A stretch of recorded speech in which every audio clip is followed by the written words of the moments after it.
हाजिरी लगने वाली है, खामोश हों और तवज्जो करें।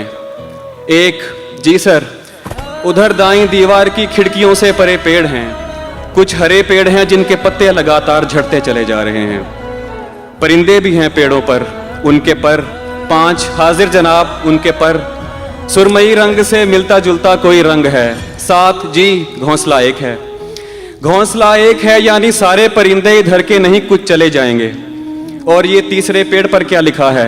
नया है, निकल कर पढ़ूंगा मैं। 10, जी मैं हूं, बिल्कुल ऐसे किसी ने कहा था मुझे 10 बरस कबल। 13 मई 2008 मंगल था और शाम 6 या सवा 6 मेरे घर की छत। मैंने दीवार की इस तरफ से कहा था कोई है, तभी बिल्कुल ऐसे किसी ने कहा था उधर से कि जी हाँ मैं हूं।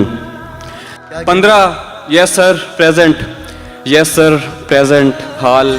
अब वो आवाज़ जाने कहाँ जा चुकी। 10 बरस हो गए पूछते पूछते, कोई है और आगे से बस खामोशी।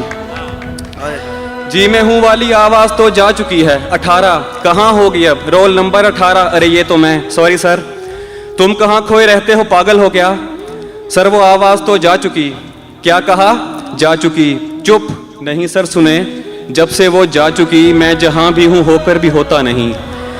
हाँ, क्या कहने। जब से वो जा चुकी मैं जहां भी हूं होकर भी होता नहीं, जैसे अब भी यहां तो नहीं हूं, बज़ाहिर हूं सर, आप समझे नहीं, और कुछ भी बताने से कासिर हूं सर, आप लिख दीजिए गैर हाजिर हूं सर। क्या कहने।